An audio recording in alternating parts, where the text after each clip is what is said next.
శ్రీ పత్తికొండ రామ్ కార్యవాహ శ్రీ కుంటి మల్లేష్ గారికి వందనాలు, ఆహ్వానం. మల్లేష్ సార్ గారు ఎందుకోసం అంటే చెప్పడం కోసము అధ్యక్షులు వారి యొక్క ఈ హిందూ సమ్మేళనానికి వచ్చిన వెళ్ళేవాడిని. అప్పుడు ఒక నినాదం చెప్పేవాడు,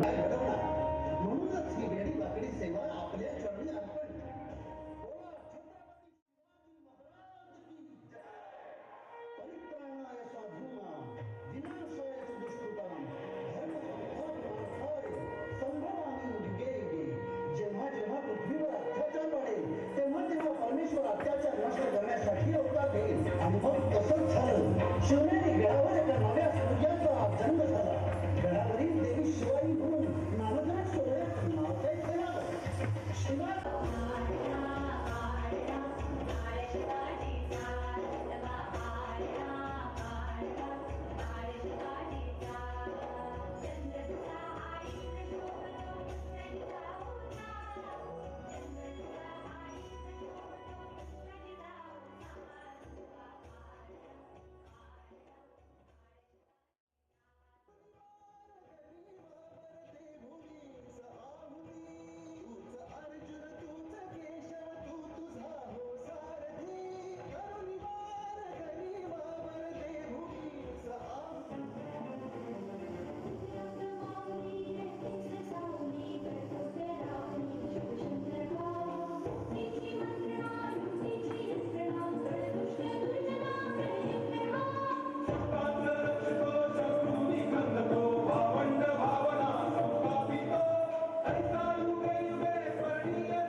छत्रपति शिवाजी महाराज की जय श्री राम. చాలా చక్కగా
సంపాదించినట్లుగా ఉన్నది.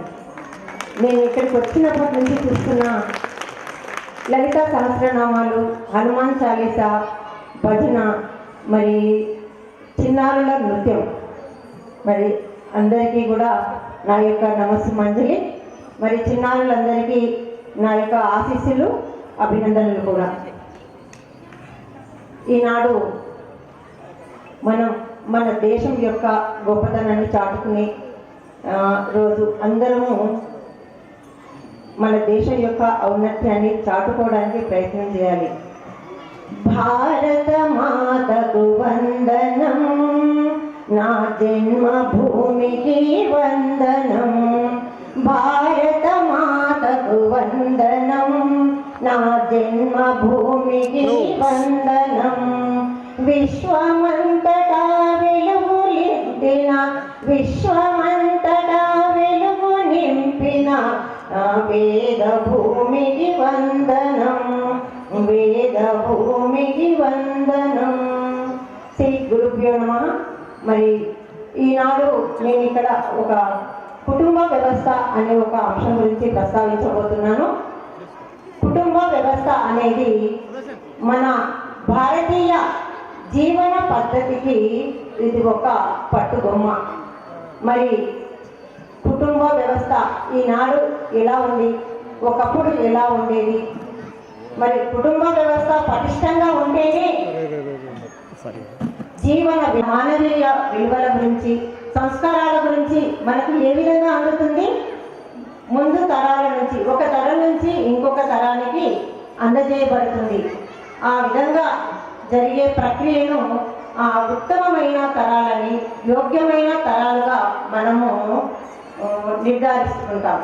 మరి ఈ తరాల నుండే సమాజం ఏ విధంగా ఉండాలి, ప్రజలు ఏ విధంగా ఉండాలి అనే దాన్ని మనం నిరూపణ చేస్తాం. మరి ఈనాడు వ్యక్తి కుటుంబాలు తయారయ్యాయి.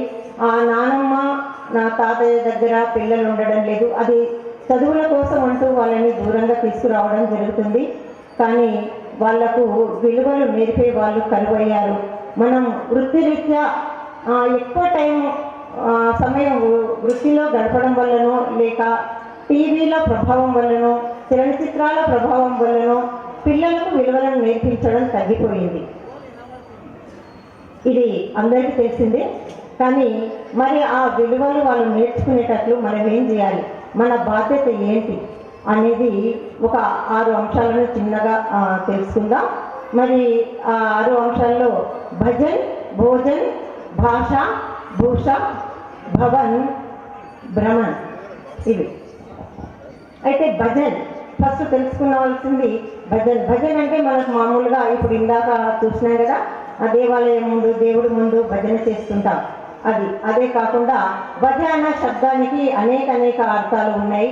అన్వేషించడం, జిజ్ఞాస అంటే తెలుసుకోవాలనే కోరిక.